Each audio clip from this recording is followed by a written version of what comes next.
Hello dear student, कैसे हैं आप सब लोग। उम्मीद है आप सब ठीक होंगे। मेरा नाम आदेश कुमार महाराज है और आप सबको मेरे इस यूट्यूब चैनल आदेश द माइक्रोमैन में वेलकम।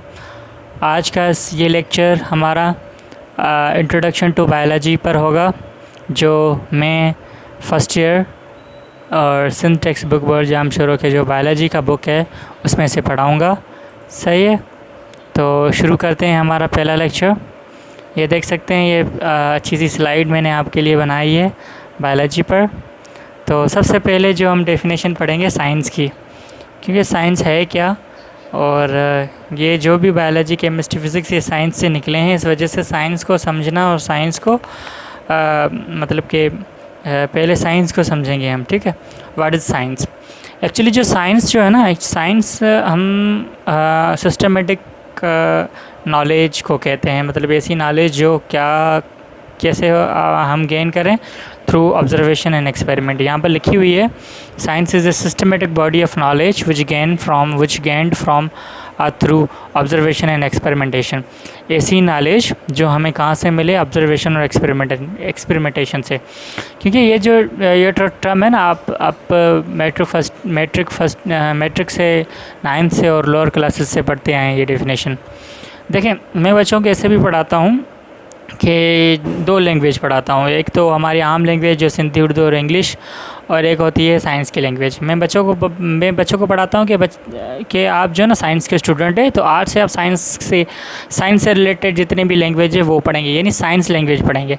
साइंस को एज ए आप लैंग्वेज लें, क्योंकि साइंस जो वर्ड है ना, उसकी मीनिंग है नॉलेज। जैसे साइंस इंग्लिश नॉलेज, यानी इंग्लिश में नॉलेज, सिंधी में इसको कहते हैं इल्म, और हम साइंस में कहेंगे साइंस। ठीक है, साइंस का मतलब है नॉलेज, ऐसे ही समझे। Science is equal to knowledge नहीं होता, science is equal to knowledge ऐसे समझे। तो ऐसी नॉलेज जो हम एक्सपेरिमेंटेशन और ऑब्जर्वेशन से लें। तो साइंस जो टर्म है ना, वो लैटिन वर्ड से निकला हुआ है, साइंसिया, विच मीन्स नॉलेज। ठीक है ना, ये याद रखें कि साइंस का मतलब है नॉलेज। नॉलेज कौन सी, जो हमें प्रोवाइड की गई हो ऑन द बेस हो फैक्ट से, कि जो हकीकत पे मबनी हो, हकीकत पे बेस्ड हो। हकीकत चीज़ जो भी हकीकत है, फैक्ट है, वो उसकी नॉलेज को हम साइंस कहेंगे। There are several branches of science. Science की बहुत सारी ब्रांचेस है जिसमें हम स्पेशल सब्जेक्ट पढ़ते हैं, जैसे बायोलॉजी, केमिस्ट्री, फिज़िक्स, बहुत सारी ऐसे साइंस की ब्रांचेस है। लेकिन जो आज हम ब्रांच पढ़ने जा रहे हैं वो है बायोलॉजी। एक्चुअली बायोलॉजी भी साइंस है, लेकिन साइंस किसकी है, लेकिन साइंस मतलब ही नॉलेज है। बायोलॉजी भी एक किस्म की नॉलेज है, नॉलेज का समंदर है। लेकिन किस का समंदर है, किस चीज़ का समंदर है, लाइफ की। मतलब लाइफ का है, जिंदा चीज़ों का है, लिविंग ऑर्गेनिज्म का है, ज़िंदगी का है। ये भी यहाँ पर मैंने एक पिक्चर दिखाई है आपको, ये डीएनए की इस पिक्चर है। यही मालिक्यूल अब लाइफ बनाने वाला मालिक्यूल है, यानी जानदार बनाने वाला मालिक्यूल है। यही आगे जाके ज़िंदगी देता है। It come from 2 Greek word. ये जो बायोलॉजी वर्ड है, ये 2 ग्रीक वर्ड से निकला हुआ है। एक बायो, एक मतलब है लाइफ, और लोगास मतलब है study. Aristotle was the first Greek naturalist who made the first biological observation. ये भाई साहब अरिस्टोटल जो थे वो ग्रीक फर्स्ट नेचुरलिस्ट थे। क्योंकि नेचुरलिस्ट हम कहेंगे, ऐसे साइंटिस्ट नहीं कहते हैं। पुराने ज़माने के जितने भी साइंटिस्ट जो थे हम नेचुरलिस्ट कहते हैं। नेचुरलिस्ट का मतलब होता है नेचर की नॉलेज रखने वाला, या नेचर की इल्म रखने वाला। तो जब पहले वाले जो ग्रीक साइंटिस्ट होते थे उसे हम नेचुरलिस्ट कहते थे। वैसे भी साइंस जो है वो स्टडी है नेचर की, इसी वजह से अरिस्टोटल को फादर ऑफ बायोलॉजी कहा जाता है। अब पढ़ेंगे डिवीज़न ऑफ बायोलॉजी। बायोलॉजी की कितनी डिवीज़न है। Biology term is divided into given by 2 scientist. 2 साइंटिस्टों ने दिया था, एक फ्रेंच लैंडमार्क ने और जर्मन गॉटफ्रेड ट्रीवायरमिस ने। ठीक है ना, ये दो साइंटिस्ट है जिन्होंने ये बायोलॉजी का टर्म कॉइन किया था या दिया था। Biology further divided 3 major division में। एक जूलॉजी है, ग्रीक वर्ड है, ये भी जून से निकला, जिसकी मीनिंग है animal, the study of animal हम कहेंगे जूलॉजी को। बॉटनी को कहेंगे, ये भी ग्रीक बॉटने, जिसका मतलब है पास्चर या प्लांट। ये बॉटनी का मतलब है, या फाइटोलॉजी स्टडी ऑफ प्लांट, हम जब प्लांट की स्टडी हम करते हैं उसे हम बॉटनी कहेंगे, जब एनिमल की स्टडी हम करते हैं जब उसे हम जूलॉजी कहेंगे। ये 3 जो ब्रांचेज़ हैं वो मेन डिवीज़न है बायोलॉजी की। और लास्ट जो थर्ड ब्रांच है, सॉरी डिवीज़न है, मेजर डिवीज़न, वो माइक्रोबायोलॉजी की है। ये भी term, micro means small, bio means life, logos means study, small living organism जितने भी हैं, चाहे वो बैक्टीरिया, वायरस, फंजाई एट्सेट्रा, जितने भी हो वो सारे माइक्रोबायोलॉजी में स्टडी की जाते हैं। तो ये जो 3 जो सब्जेक्ट हैं ये डिफरेंट सब्जेक्ट हैं, ये डिफरेंट स्पेशलाइजेशन इसमें होती है, ये डिफरेंट सब्जेक्ट पढ़ाए जाते हैं यूनिवर्सिटी बेस में, ठीक है। जूलॉजी हो गई, बॉटनी हो गई, माइक्रोबायोलॉजी हो गई। ये देख सकते हैं इस पिक्चर में। अब आप भी, ये जूलॉजी में हम डिफरेंट एनिमल की स्टडी करते हैं, यहाँ पर बहुत सारे एनिमल मैंने भी दिखाए हैं। बॉटनी में हम बहुत सारे प्लांट के बारे में स्टडी करते हैं। माइक्रोबायोलॉजी में लिविंग ऑर्गेनिज्म, जितने भी छोटे छोटे लिविंग ऑर्गेनिज्म हैं, जितने भी वायरस, जर्म्स वगैरह है या बैक्टीरिया वगैरह है, उसकी हम स्टडी करते हैं। सही है जी। अब इस स्लाइड में मैं पढ़ाऊँगा व्हाट इज़ लाइफ, क्योंकि देखें बायोलॉजी किसकी स्टडी है? Biology is the study of life, मतलब कि जानदार या ज़िंदगी की जो स्टडी है वो बायोलॉजी है। लेकिन ये लफ्ज़ जो लाइफ है ये क्या है? देखें लाइफ को हर इंसान अपने तरीके से बताता है। अगर हम किसी नेचुरलिस्ट या फिर फ़िलासफ़र को लेके आएंगे ना, तो वो अपनी ही जो ना लाइफ की डेफिनेशन बताना स्टार्ट कर देगा। अगर हम किसी पोइट को लेके आएंगे, शायर को लेके आएंगे, तो वो अपने शायरी अंदाज़ में लाइफ की जो ना बयान करेगा कि लाइफ जो है वो जब इंसान जन्म लेता है, उससे मर जाता है, उसके बीच में ये जो सेक्रिफिकेशन है और ये जो जुस्तजू है इसकी, या जो ये जर्नी है, इसे हम लाइफ कहेंगे। या हम ये जो सेज होती है, एक्चुअली लाइफ खुशी और गम के बीच में एक डिफरेंस होता है लाइफ, यही सारी लाइफ है। मतलब हर बंदा अपने तरीके से लाइफ की डेफिनेशन बताएगा। लेकिन being a science student, being a medical student, हमें कैसे मतलब कि डिफ़ाइन करना है लाइफ को। ज़िंदा चीज़ क्या होती है, ज़िंदगी क्या होती है, किसी चीज़ में ज़िंदा मतलब कि कोई चीज़ ज़िंदा है तो मतलब कि उसको हम डिफ़ाइन कैसे करेंगे कि कैसे ज़िंदा है, क्यों ज़िंदा है, या ये ज़िंदा है क्या चीज़, मतलब लाइफ ज़िंदगी है क्या। बीइंग ए बायोलॉजी स्टूडेंट या being a science student, life actually characteristic quality होती है जो डिफ्रेंशिएट करती है इन एनिमेट ऑब्जेक्ट को एनिमेट ऑब्जेक्ट से। मतलब कि जो लिविंग फॉर्म है और जितने भी नॉन लिविंग फॉर्म है, उसके बीच में जो डिफरेंस आता है ना, कि लिविंग और नॉन लिविंग में कौन सा डिफरेंस है। कुछ ऐसे कैरेक्टरिस्टिक क्वालिटीज़ होती हैं जो लिविंग थिंग्स में होती हैं, नॉन लिविंग थिंग्स में नहीं होती। तो वो ही डिफरेंस पैदा करती है लिविंग और नॉन लिविंग के बीच में, वो जो कैरेक्टरिस्टिक क्वालिटी कहलाती हैं लाइफ। सही है ना। मैंने पहले ही बताया, बीइंग ए साइंस स्टूडेंट, हमारी जो पहली जो प्रायोरिटी होती है कि लाइफ को कैसे डिफ़ाइन करना है, वो क्या होगी कि लाइफ एक पर्टिकुलर कैरेक्टरिस्टिक एक क्वालिटीज़ होती हैं, वो मुख्तलिफ, ये यहाँ पर मैंने ये देखें, ये बीच में लाइफ रखा है और ये जितने भी स्क्वायर्स हैं ये कैरेक्टरिस्टिक कहलाते हैं। इतने कैरेक्टरिस्टिक किसी भी एक लिविंग ऑर्गेनिज्म में होने चाहिए तो हम कहेंगे कि इसमें लाइफ है, और वो ये कैरेक्टरिस्टिक नॉन लिविंग में नहीं होते। तो यही कैरेक्टरिस्टिक क्या करते हैं, लिविंग और नॉन लिविंग के बीच में डिफरेंस पैदा करते हैं। इसी हम डिफरेंस को लाइफ कहते हैं, ज़िंदगी कहते हैं। तो किसी भी मतलब कि लाइफ का जो पहला जो कैरेक्टरिस्टिक होगा वो मूवमेंट, मतलब कि ये बहुत सारे हैं, ये हम एक एक पढ़ेंगे, जो भी हम जिसे भी एक नंबर दें। लेकिन लाइफ यहाँ से शुरू करेंगे। लाइफ किसी भी ज़िंदा चीज़ में या ज़िंदगी में पहली तो बात वो मूवमेंट होगी। मूवमेंट का मतलब है कि वो मूव कर पाएगा, एक जगह से दूसरी जगह वो क्या करेगा, मूव कर पाएगा। सही है कि मोशन दिखाएगा। अगर मूव भी ना करे तो वो हम कहते हैं, एक होता है लोकोमोशन, एक जगह से दूसरी जगह जाना, जैसे एनिमल करते हैं। लेकिन मूवमेंट का मतलब है मूव करना, कि अपने पार्ट एक ही जगह पर रहकर वो अपने कुछ ही पार्ट को मूव कर पाते हैं, जैसे प्लांट हो गए। तो लाइफ के अंदर मूवमेंट होगी, सही है। एक होती है ग्रोथ और डेवलपमेंट कि लाइफ क्या करेगी, लाइफ के पास एक और प्रॉपर्टी होती है, एक और क्वालिटी होती है कि वो जो है ना ग्रोथ और डेवलपमेंट दिखाती है। सपोज़ करें कि जो लिविंग ऑर्गेनिज्म है ना वो एक सेल से बनते हैं जिसे हम कहते हैं जाइगोट, जो बनता है एग और स्पर्म से। एग और स्पर्म मिलेगा, जाइगोट बनाएगा। जाइगोट एक सेल होता है, एक से दो से चार ऐसे मिलियन ऑफ द सेल और पूरी बॉडी बन जाती है। तो वो ग्रोथ और डेवलपमेंट में आती है, ठीक है ना। एक जाइगोट था, हमारा जाइगोट था, हम कैसे कहाँ से बनते हैं, एक ही सेल से बनते हैं, जाइगोट से। वो जाइगोट फिर क्या होगा, ग्रोथ होगी, जाइगोट की डेवलपमेंट होगी, वो बढ़ेगा साइज़ में। उसके बाद वो ग्रोथ करेगा। जब बच्चा पैदा होता है उसके बाद उसकी ग्रोथ होती है, साइज़ में बड़ा होता है और जो है ना वेट वगैरह में और हाइट में भी बड़ा होता है। उससे हम कहते हैं ग्रोथ और डेवलपमेंट के। ये नॉन लिविंग चीज़ों में नहीं होगी। जो नॉन लिविंग चीज़ जैसी है वैसी ही रहती है, वो साइज़ में नहीं बड़ी होती है, नहीं टाइम के साथ चेंज होती है। तो टाइम के साथ लिविंग ही थिंग बड़ी होती है, साइज़ में चेंज होती है और हाइट में चेंज होती है। उसके बाद तीसरी जो प्रॉपर्टी है लाइफ की वो है रिप्रोडक्शन, कि वो क्या करती है, मतलब कि लाइफ क्या करती है, रिप्रोड्यूस करती है, अपने जैसे खुद के जैसे लिविंग ऑर्गेनिज्म या जानदार पैदा करती है। उसे हम कहेंगे लाइफ की एक बेहतरीन प्रॉपर्टी है, उसे हम कहेंगे रिप्रोडक्शन, कि जानदार चीज़ें खुद जैसे जानदार पैदा करते हैं। रिप्रोडक्शन, लिविंग थिंग पैदा करते हैं, नॉन लिविंग थिंग ऐसी कोई भी प्रॉपर्टी नहीं रखते हैं, खुद जैसे कोई भी कॉपीज़, खुद जैसी कोई भी चीज़ अपने तरीके से नहीं बना सकते। दूसरी जो प्रॉपर्टी है वो है सेल्यूलर ऑर्गेनाइजेशन की। इसका मतलब है कि एक सेल था ना जैसे जाइगोट, उससे दो बने, दो से चार, ऐसे इतने बहुत सारे सेल बनते हैं। तो उसमें सेल्यूलर ऑर्गेनाइजेशन मतलब सेल एक आपस में मिलकर क्या बना रहे हैं, एक अरेंजमेंट बना रहे हैं, उसमें पूरी बॉडी स्ट्रक्चर उसमें खड़ी होती है। तो ये सेल्यूलर अरेंजमेंट, इसे यहाँ सेल्यूलर ऑर्गेनाइजेशन कहेंगे, कि एक सेल से चार सेल बनेंगे, एक ग्रुप ऑफ सेल बनेगा जिसे हम कहेंगे सेल्यूलर ऑर्गेनाइजेशन।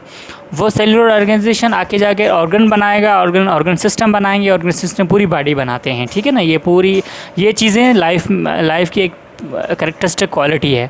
दूसरी चीज़ होती है मेटाबॉलिज्म। मेटाबॉलिज्म क्या है, एक्चुअली मेटाबॉलिज्म एक सीरीज़ ऑफ केमिकल रिएक्शन है जो कैटलाइज किए जाते हैं एंजाइम के थ्रू। हमारे बॉडी के अंदर मेटाबॉलिज्म होता है, यानी एक केमिकल रिएक्शन होता है जो कौन कराता है, कैटलाइज कौन करता है, थ्रू एंजाइम्स। हमारे बॉडी में एंजाइम होते हैं जो मेटाबॉलिज्म कराते हैं। मेटाबॉलिज्म दो टाइप की होती हैं, एक कैटाबॉलिज्म है, एनाबॉलिज्म, यानी जो केमिकल रिएक्शन है दो किस्म के होते हैं। एक केमिकल रिएक्शन जिससे चीज़ें बनती हैं जिसे हम कहेंगे एनाबॉलिज्म, के किसी भी process of formation of complex substance, किसी भी कॉम्प्लेक्स सब्सटेंस की फार्मेशन होती है। और एक कैटाबॉलिज्म होता है जिसमें कोई बड़ा जो मॉलिक्यूल है वो टूटता है, यानी एक ऐसे प्रोसेस होता है जिसमें टूटने वाली जो है ना प्रोसेस, मतलब कि एक कोई सब्सटेंस टूटता है, कैटाबॉलिज्म होती है। तो मेटाबॉलिज्म को दो प्रोसेस में डिवाइड किया जाता है, एक एनाबॉलिज्म जिससे चीज़ें बने, और कैटाबॉलिज्म जो चीज़ एक चीज़ दो चीज़ों में टूट जाए, तो उसे हम कहेंगे मेटाबॉलिज्म। मतलब कि ये एक केमिकल रिएक्शन हमारी बॉडी में होता है जो कैटलाइज किया जाता है एंजाइम के थ्रू। दूसरा हमारा प्रोसेस है वो कहलाता है हेमोस्टेसिस।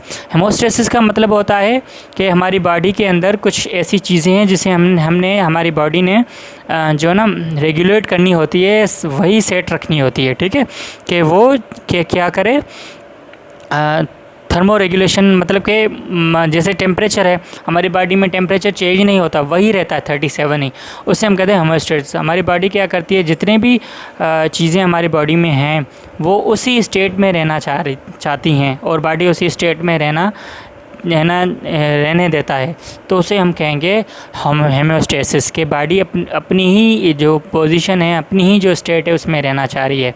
यानी जितनी भी हमारी बॉडी की टेम्परेचर है वो थ्रू आउट हमारी जो है ना लाइफ के दौरान वही रहता है, ठीक है ना, वही चेंज नहीं होता है, तो उसे हम कहेंगे हेमोस्टेसिस। उसमें बहुत सारे एग्जांपल है, जैसे मैंने टेम्परेचर का बताया, थर्मो रेगुलेशन हो गया, हाइपोथर्मिया कहेंगे उसे, हीट स्ट्रोक वगैरह, ऐसे ग्रोथ वगैरह, ऐसे हेमोस्टेसिस कहलाती हैं, ठीक है ना। इसमें ये सारे चीज़ हीट स्ट्रोक से जब टेम्परेचर हाई हो जाता है तो नॉर्मल टेम्परेचर रहना बॉडी का काम होता है। तो बॉडी क्या करती है, जब हीट स्ट्रोक की वजह से बॉडी का टेम्परेचर बढ़ जाता है तो बॉडी उसको नॉर्मल टेम्परेचर पर आने की कोशिश करती है। इसी प्रोसेस को हम कहते हैं होमोस्टेसिस, कि बॉडी अपनी नॉर्मल पोजीशन में अपनी जो भी पोजीशन होती है उसमें आना चाहती है। दूसरा होता है रेस्पॉन्स टू द स्टिमुलाई, मतलब कि लाइफ जिंदा चीज़ों में एक ऐसी प्रॉपर्टी होती है जो किसी भी स्टिमुलाई का मतलब होता है कि ऐसी चीज़ जो चेंज लेके आए। जैसे बॉडी के अंदर टेम्परेचर है 37 डिग्री सेंटीग्रेड, बाहर से हीट स्ट्रोक की वजह से, जैसे ज़्यादा गर्मी होती है ना, तो हमें एक अलार्म सुनाई देता है कि भाई आप बाहर ना जाएं, बहुत गर्मी है, आपको हीट स्ट्रोक हो सकती है। मतलब हीट का हमला, हीट का जो ना अटैक हो सकता है हमें। तो हीट के अटैक से क्या होगा, हमारी बॉडी का टेम्परेचर बढ़ जाता है, हमारी बॉडी डिस्टर्ब हो जाती है, ठीक है ना, चक्कर आने लगते हैं और बहुत जो प्रोसेस रुक जाते हैं। तो ये स्टिमुलाई है, मतलब कि बाहर से आई हुई चीज़ जो अपनी बॉडी के अंदर जो भी चीज़ है वो क्या करे, चेंज कर दे। जब चेंज कर देता है तो हमारी बॉडी उसके अगेंस्ट में रेस्पॉन्स शो करती है। तो रेस्पॉन्स, यही प्रॉपर्टी हमें कहलाती है रेस्पॉन्स टू स्टिमुलाई, कि बॉडी जब कोई भी बॉडी के अंदर चेंजेस आई, बॉडी में कोई भी चेंजेस आई तो बॉडी उसके अगेंस्ट में रेस्पॉन्स शो करती है, जिसे हम कहेंगे रेस्पॉन्स टू स्टिमुलाई। ये भी एक किस्म की कैरेक्टरिस्टिक क्वालिटी है। जैसे मैंने अभी बताया, टेम्परेचर अगर राइज़ हो गया तो बॉडी क्या करेगी, उसे रेस्पॉन्स देगी और राइज टेम्परेचर, बढ़े हुए टेम्परेचर को घट करने में या कम करने में क्या करेगी, रेस्पॉन्स देगी। उसके बाद एडाप्टेशन का मतलब होता है कि वो किसी भी ऐसे, मतलब कि कोई भी चेंज उसे एक्सेप्ट भी करे। सपोज़ करे बार बार वो टेम्परेचर बढ़ रहा है तो बॉडी अपना टेम्परेचर बढ़ा ले भाई। जब 37 से, मतलब ये एवोल्यूशन ही पढ़ेंगे। एवोल्यूशन का मतलब है चेंज। जब एवोल्यूशन कोई चेंजेस आनी होती है तो बॉडी उस चेंज को कभी कभी एक्सेप्ट कर लेती है। उसे ही एक्सेप्टेशन क्वालिटी को हम कहते हैं एडाप्टेशन। एडाप्टेशन दो किस्म की होती है, एक शॉर्ट टर्म एडाप्टेशन और लॉन्ग टर्म। शॉर्ट टर्म का मतलब होता है कि थोड़ी सी छोटे पीरियड में, जैसे हाइबरनेशन है ना, मतलब कि जो एम्फीबियंस हैं वो जो ना ज़मीन के अंदर सोने के लिए चले जाते हैं, हाइबरनेशन के लिए, वो टेम्परेचर रेगुलेशन के लिए चले जाते हैं, वो शॉर्ट टर्म एडाप्टेशन हो गई उसकी। लॉन्ग टर्म एडाप्टेशन जो ना बहुत सारे एनवायरमेंट चेंजेस की वजह से या एवोल्यूशन की वजह से वो लॉन्ग टर्म एवोल्यूशन भी हम हमारे अंदर आ जाती है, एडाप्टेशन आ जाती है। तो वो एडाप्टेशन शॉर्ट टर्म एडाप्टेशन होती है, एक होती है लॉन्ग टर्म एडाप्टेशन। तो ये हमारे कुछ जो है ना कैरेक्टरिस्टिक हैं, बहुत सारे हैं इसमें, ठीक है, लेकिन ये कुछ कैरेक्टरिस्टिक हैं जो किस में होते हैं, लाइफ में होते हैं। लाइफ में एक और भी चीज़ होती है जिसे हम कहते हैं कॉन्शियसनेस, ठीक है, ability of an organism to sense its environment. जो भी इन्वायरमेंट में जो भी कुछ हो रहा है उसे सेंस कर पाती है, उसे जो ना कॉन्शियस होते हैं। लाइफ के अंदर, सेल के अंदर या किसी भी जानदार के अंदर कॉन्शियसनेस होती है, जैसे हमें अकल। वो अकल क्या करती है, मतलब कि वो कॉन्शियसनेस क्या करती है, किसी भी इन्वायरमेंट के अंदर जो भी चीज़ें हो रही है उसे सेंस कर पाती है। तो इसे ही हम कैरेक्टरिस्टिक क्वालिटी कहते हैं लाइफ की। सही है। तो ये सारी थी लाइफ की कैरेक्टरिस्टिक जो क्या करती हैं, लिविंग ऑर्गेनिज्म को नॉन लिविंग से जो है ना अलग करती है। इस स्लाइड में हम जो है ना व्हाट इज सेल के बारे में पढ़ेंगे, ठीक है। A cell is the smallest structure and function unit of life का क्या है, जो हम अभी ज़िंदगी पढ़ रहे थे उसका जो फंक्शनल और स्ट्रक्चरल यूनिट सेल है, ठीक है। मतलब कि लाइफ जो है वो सेल से बनी है, सेल ही उसका basic and functional structure unit है इसका।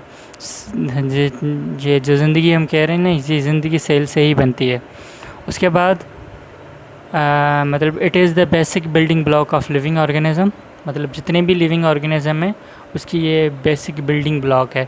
मतलब कि जितने भी लिविंग ऑर्गेनिज्म है वो सारे कहाँ से बने, इस जो है ना सेल से बने हैं। ये जैसे जो नॉन लिविंग ऑर्गेनिज्म भी है बहुत सारे वो एटम से बने हैं, लेकिन जो लिविंग ऑर्गेनिज्म है वो सारे किससे बने हैं, इस सेल से ही बने हैं, ठीक है। मतलब कि जितने भी लिविंग ऑर्गेनिज्म है वो सारे सेल से बने हैं। लिविंग लाइफ का कहाँ से शुरू है, सेल से शुरू है। The cell was first discovered by Robert Hooke in 1665। Robert Hooke ने सेल डिस्कवर किया था 1665 में, ठीक है। उसके बाद है he observe cork cell under a microscope and call them cells because he look like a small rooms or cellula. इसने अंडर माइक्रोस्कोप देखा था कि सेल कैसे नज़र आ रहे थे, एक सेलुलर स्मॉल रूम की तरह। सेलुलर उस टाइम उसने सेलुलर कहा था, इस वजह से स्मॉल रूम की तरह नज़र आए थे। यहाँ पर इस स्लाइड में मैंने सेल को दिखाया है, अगली स्लाइड में मैं इसको चला के दिखाऊंगा कि कैसे आपको दिखते हैं ये। जी हाँ, इस स्लाइड में मैं ये चला के दिखा रहा हूँ, ये देख सकते हैं, ये मैंने एनिमेशन आपके लिए बनाई है। ये सेल है पूरा, ये देख सकते हैं, एक मूवेबल सेल मैंने एनिमेशन दिखाई है आपको। इसमें ये जो सेल का न्यूक्लियस है ये एंडोप्लाज्म रेटिकुलम में, ये जो पानी है ये साइटोप्लाज्म में, ये छोटे छोटे ग्रेन्यूल्स हैं, और ये जो राइबोसोम्स हैं, सॉरी ये माइटोकॉन्ड्रियाज हैं। ठीक है, ये पूरा सेल मैंने दिखाया है इसमें आपको।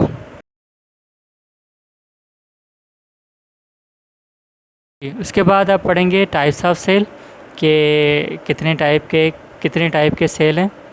टोटल जो हैं वो 2 टाइप के सेल है, एक प्रोकैरियोटिक सेल होते हैं, एक यूकैरियोटिक सेल होते हैं। Pro means before, karyon means nucleus, ये सिंपल सेल्स होते हैं। प्रोकैरियोटिक सेलों की डेफिनेशन है कि ऐसे सेल्स जिसके पास ट्रू न्यूक्लियस और मेम्ब्रेन बाउंडेड ऑर्गेनेल्स ना हो, के अंदर जो मेम्ब्रेन बाउंडेड ऑर्गेनेल्स कौन से होते हैं, जैसे माइटोकॉन्ड्रिया हो गए और बहुत सारे जो एंडोप्लाज्म रेटिकुलम है। ठीक है, इस मेम्ब्रेन बाउंडेड ऑर्गेनेल्स अगर ना हो तो वो कहलाते हैं प्रोकैरियोटिक सेल। उसकी एग्जांपल है बैक्टीरिया, ये बैक्टीरिया सेल की एग्जांपल है। ठीक है, eukaryotic cell, eu means true, karyon means nucleus, ऐसे सेल जिसके पास ट्रू न्यूक्लियस और मेम्ब्रेन बाउंडेड ऑर्गेनेल्स हो उसे हम कहेंगे यूकैरियोटिक सेल। ये थोड़े कॉम्प्लेक्स सेल्स होते हैं। प्रोकैरियोटिक सेल सिंपल सेल्स होते हैं, इसमें ट्रू न्यूक्लियस होता है और जो डीएनए होता है वो इनसाइड द न्यूक्लियस मेम्ब्रेन, ये डीएनए जो है ना इनसाइड न्यूक्लियस मेम्ब्रेन होता है, जबकि जो प्रोकैरियोटिक सेल में डीएनए वो खुले ऐसी जगह में होता है जिसे हम कहेंगे न्यूक्लाइड। और इसकी example animal cell, plant cell, etcetera etcetera. Then हम पढ़ेंगे फादर एंड वेरियस साइंटिस्ट, जैसे बॉटनी के फादर को हम थियोफेरेटस कहते हैं, जूलॉजी के फादर को एरिस्टोटल, माइक्रोबायोलॉजी के फादर को हम कहते हैं एंटोनी वॉन लेवनहुक या लुईस पास्चर भी कहते हैं। Lewis pasture actually modern microbiology का फादर है। फादर ऑफ जेनेटिक्स हम जी.जे. मेंडल को कहते हैं। फादर ऑफ टेक्सोनॉमी कार्डिनस लिनियस को कहते हैं। फादर ऑफ इम्यूनोलॉजी हम एंड्रोइड जेनर को कहते हैं। फादर ऑफ ब्लड ग्रुप के लैंडस्टेनर को कहते हैं। ठीक है, उसके बाद लेवल ऑफ ऑर्गेनाइजेशन है, मतलब कि एटम से मालिक्यूल बनते हैं, मालिक्यूल से मैक्रोमालिक्यूल। ये डीएनए एक मैक्रोमालिक्यूल है। एटम से मालिक्यूल, वाटर वगैरह ये सारे ऑक्सीजन वगैरह मालिक्यूल है, इससे बनता है डीएनए यानी मैक्रोमालिक्यूल से सेल, डीएनए सेल बनाता है, सेल से टिश्यू, टिश्यू से ऑर्गन, ऑर्गन से ऑर्गन सिस्टम से organism, population, community, ecosystem, biosphere ऐसी अर्थ की जगह जहाँ पर लाइफ फाउंड हो उसे हम बायोस्फीयर कहेंगे। यहाँ से देखिए ऊपर से नीचे से कॉम्प्लेक्सिटी इंक्रीज़ हो रही है, सेल में नंबर इंक्रीज़ हो रहा है और कॉम्प्लेक्सिटी भी इंक्रीज़ हो रही है। Major field and of biology की मेजर फील्ड में मार्फोलॉजी है, जिसमें हम फॉर्म की स्टडी करते हैं, ऑर्गेनिज्म के फॉर्म की स्टडी, स्ट्रक्चर के स्टडी करते हैं हम। एनाटॉमी जिसमें हम इंटरनल स्ट्रक्चर की स्टडी करते हैं। हिस्टोलॉजी जिसमें हम टिश्यू की स्टडी करते हैं। साइटोलॉजी हम सेल की स्टडी करते हैं। फिजियोलॉजी हम सेल के और लिविंग ऑर्गेनिज्म के डिफरेंट पार्ट्स की फंक्शन की स्टडी करते हैं। इकोलॉजी में हम लिविंग ऑर्गेनिज्म या ऑर्गेनिज्म और उसका जो इन्वायरमेंट से क्या इंटरेक्शन है उसकी स्टडी करते हैं। जेनेटिक्स में हम हेरिडिटी एंड वेरिएशंस की स्टडी करते हैं। एम्ब्रियोलॉजी में हम एम्ब्रियो की स्टडी करते हैं कि कैसे वो डेवलप हो रहा है। फिर प्लेटोलॉजी में हम स्टडी ऑफ फॉसल की स्टडी करते हैं। और टेक्सोनॉमी में हम क्लासिफिकेशन ऑफ ऑर्गेनिज्म कितनी ग्रुप्स और क्लासेस में डिवाइड है उसकी स्टडी करते हैं। Biology and other science, biology और दूसरे जितने भी साइंस है उसके बीच में रिलेशनशिप है। बायोकेमिस्ट्री में बायो और केमिस्ट्री के बीच में रिलेशनशिप है, मतलब कि बायोलॉजी मतलब लाइफ सेल के अंदर सारी केमिस्ट्री है, एटम, मालिक्यूल्स, ये सारे यहाँ जो बायोकेमिकल रिएक्शंस हो रहे हैं जिसे हम मेटाबॉलिज्म कहते हैं, एक्चुअली ये केमिकल रिएक्शन ही है। बायोफिज़िक्स जितने भी लिविंग ऑर्गेनिज्म है, चाहे वो लिविंग हो चाहे नॉन लिविंग हो, ठीक है, उसमें फ़िज़िक्स से लॉ अप्लाई होते हैं। इस वजह से फिर बायोफिज़िक्स हमने पढ़नी होती है। बायो मैथमेटिक्स है जिसमें बायोलॉजी और मैथमेटिक्स हम पढ़ेंगे। बायोटेक्नोलॉजी इसमें बायोलॉजी और टेक्नोलॉजी दोनों साथ में पढ़ेंगे। जब हम बायोलॉजी पढ़ते हैं उसकी इम्पोर्टेंस क्या है, स्कोप क्या है, जब बायोलॉजी हम पढ़ते हैं तो वो हेल्प करती है हमें to understand our self better, हमें खुद को जानने में बेहतर जो ना हमें जानने में मदद मिलती है। बायोलॉजी हमें खुद की स्टडी है, इस वजह से ज़िंदगी की स्टडी है, जानदारों की स्टडी है, इंसानों की स्टडी है, जानवरों की स्टडी है। इस वजह से जो खुद हमारे अंदर जो चीज़ें हैं कैसे बनती हैं, कैसे वो काम कर रही है, वो सारी चीज़ें हम बायोलॉजी में पढ़ते हैं। तो इस वजह से खुद की स्टडी, खुद को समझने के लिए हम बायोलॉजी पढ़ते हैं। Biology inter relation of living beings, या बायोलॉजी और लिविंग बींग के जो है ना दरमियान कौन सा रिलेशनशिप है, बायोलॉजी और रिसोर्सेज क्या है, बायोलॉजी और लिटरेचर के बीच में क्या रिलेशनशिप है, study of nature is rewarding experience, nature की स्टडी है और नेचर से हम क्या हासिल कर सकते हैं, सॉल्विंग प्रॉब्लम, बायोलॉजी में कितने प्रॉब्लम सॉल्व होते हैं कि जो डिज़ीज़ है हम उसे कैसे सॉल्व कर सकते हैं, बायोलॉजिकल प्रॉब्लम को हम कैसे फेस करते हैं, कैसे सॉल्व करते हैं, biology medical aspects, solving approach of biology, ecosystem and living organism, ecosystem और लिविंग ऑर्गेनिज्म बीच में जो रिलेशनशिप है वो हम पढ़ते हैं, बायोटेक्नोलॉजी वगैरह, ये सारा कुछ हमने पढ़ना है। यहाँ पर ये पूरा लेक्चर आपका ख़त्म हुआ। उम्मीद है ये लेक्चर आपको पसंद आया होगा। ये जर्नी स्टार्ट होने जा रही है फर्स्ट ईयर की बायोलॉजी की। उम्मीद है आपको ये सारे लेक्चर पसंद आएंगे। तो पढ़ाई करते रहें, कोई भी क्वेश्चन हो प्लीज़ कमेंट सेक्शन में आप पूछ लीजिएगा। ठीक है, अगले हम जितने भी लेक्चर आएंगे वो सारे हमारे बेस्ड होंगे जो टेक्स्ट बुक बोर्ड जामशोर की जो बोर्ड बुक है उसमें जो इसका जो फर्स्ट चैप्टर है बायोकेमिस्ट्री का, वहाँ से हम शुरू करेंगे। अल्लाह हाफिज़।